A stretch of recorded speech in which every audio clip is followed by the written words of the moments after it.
Թեև հենց մեր խորագրի հետ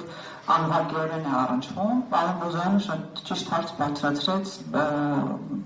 ադրբեջանական բենզինի վերաբերյալ եւ այսօր հանրության տարբեր շրջանակներում հենց այդ հարցն էլ քննարկվում է։ Ես կուզենամ ձեր գնահատականը նախ առաջինը ինչի համար է դա արվում, արդյոք դա իսկապես այսպես գովազդային քայլ է ցույց տալու համար, որ Ադրբեջանի հետ խաղաղության ճանապարհն ենք բռնել, եւ մյուս կողմից բարոյականության տեսակետից հայ կորցված Արցախի, Բաքվում գտնվող ռազմագերիների, զոհերի եւ այս ամեն ինչի համայնապատկերում, որքանով է բարոյական Ադրբեջանից բենզիններ կրել է այս պահին եւ վախենան, ինչպես պարոն Բոզյանն է ասում, մոտ ապագայում էլ փտած ռոլիկներ ներկրել։ Պարոն Գասպարյան, ձեզանից սկսենք եւ այսպես շարունակենք։ Շատ կարճ երևի, հա, բնականաբար կոչում անում բոյկոտել, ինչի մասին է խոսքը։ Ես անձամբ ինքս իմ գիտակցական տարիքից 13 տարեկանից սկսած թուրքական որևէ արտադրանք, որևէ ապրանք չեմ վերցնում, սա ինձ համար գաղափարական եւ արժեքային հարց է։ Այնպես որ կոչում անում էր բոլոր հայրենակիցներին պարզապես բոյկոտել բոլոր այն բենզալուծականները, որոնք ներկրում են Ադրբեջանից բենզին, թե արժեքային առումով, մորալ, բոլոր առումներով։ Մենք մի բան սիրելի հայրենակիցներ պետք է գիտակցենք։ Առաջիկա 6 ամսվա ընթացքում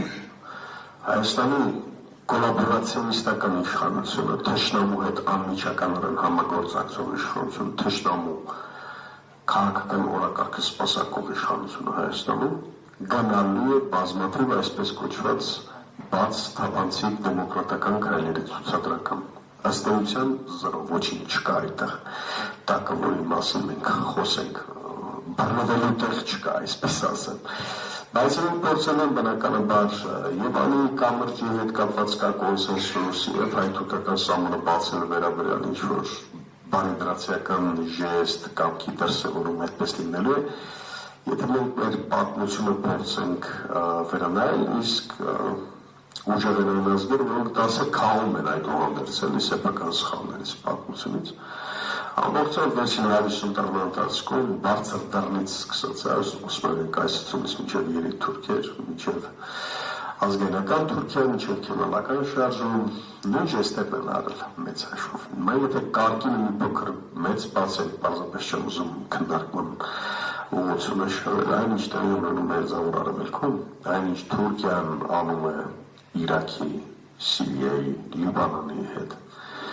Վերջին 1.5 տարվա ընթացքում անընդհատ պարբերաբար ասում եմ, Հարավկովկասյան տարածաշրջանում զարգացումները պայմանավորված են եղել կան եւ լինելու քրդական գործոնի հեռանկարով Սիրիայում եւ Թուրքիայում եւ տեսնում ենք այսօր ինչ է տեղի ունենում։ Սիրիայի ֆեդերալիզացիան մեզ օրինակ, թուրքական միջամտության վտանգը սպառնալիքները մեզ օրինակ, թուրքական այսպես կոչված խայծերը Սիրիայի հետ կապված, գոնեով ես ծնունդով այդ տարից եմ և մաշկի վրա եմ զգացել, թե թուրքական արտաքին քաղաքականությունը ինչպիսի ներբերանքներ ունի, հա, կայսերական անընդհատ խայծը նետելու, ներքաշելու, ներգրավելու, կամաց գլուխը շոյելու, բայց հարմար պահին բնականաբար հրաժարվելու այդ ամբողջ խոստումներից եւ խորքում ունենալու մեկ գլխավոր նպատակ անարգել անխոչնդոտ ճանապարհ դեպի տրանսկասպյան էներգետիկ ռեսուրսներ, որ իրենք կտարածնեն այս տարածաշրջանում էներգետիկ հաբ, անտեսելով բնականաբար Հայաստանին, ընդཐུպ Ադրբեջանին։ Այստեղ թուրքական ազգային շահի գերակայության դոկտրինալ մոտեցումներ կան տասնամյակներով ձևավորված։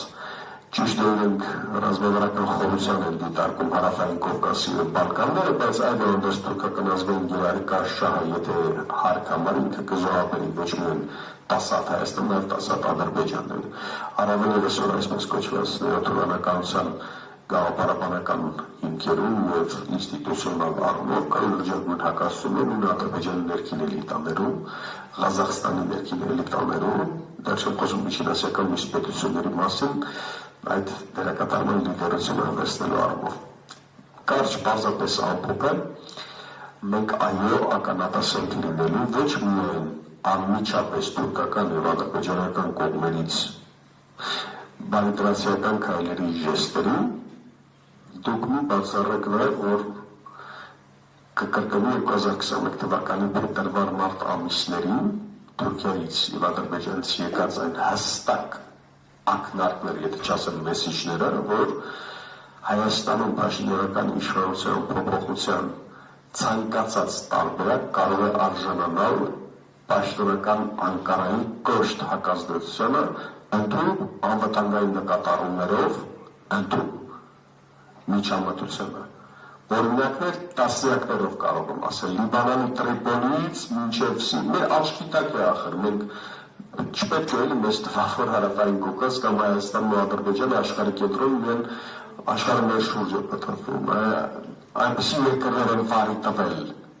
այնպիսի երկրներ, որ մենք Սիրիայի նման պետությունը, որտեղ 60 տարվա անվտանգային հետախուզական երկաթբետոն է կառուցել, որտեղ սահմանից ջանջարացնելուց այսպիսի արտահայտություն կար, պետք է պատվի առնի, հա,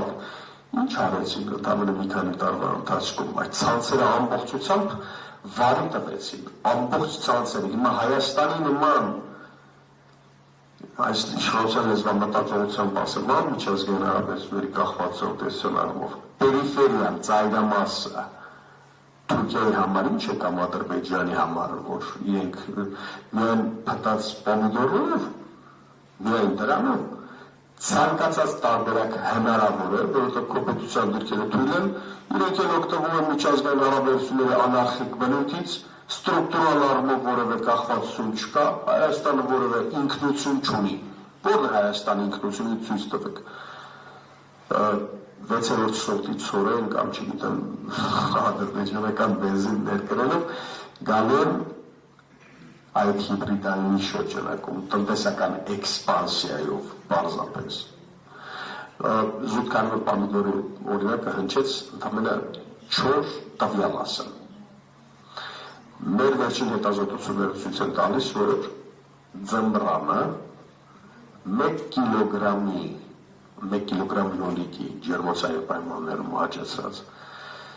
շուկայական ինքնարժեքը մոտավորապես 80 ցենտ է, 320 դրամ Թուրքիայում։ Հայաստանում գրեթե դրա կրկնակին։ Գրեթե դրա կրկնակի խոսքի ինքնարժեքին է վերաբերվում։ Դե պատկերացրեք հիմա տոննաներով բերել այսպես լսում ասեմ, որ բարի կամքի դրսևորում մենք այսպես ցուցաբերում եկեք ինտեգրվեք կամ սահմանադրությունից սահմանեք դա է։ Շնորհակալություն, Հանրապետական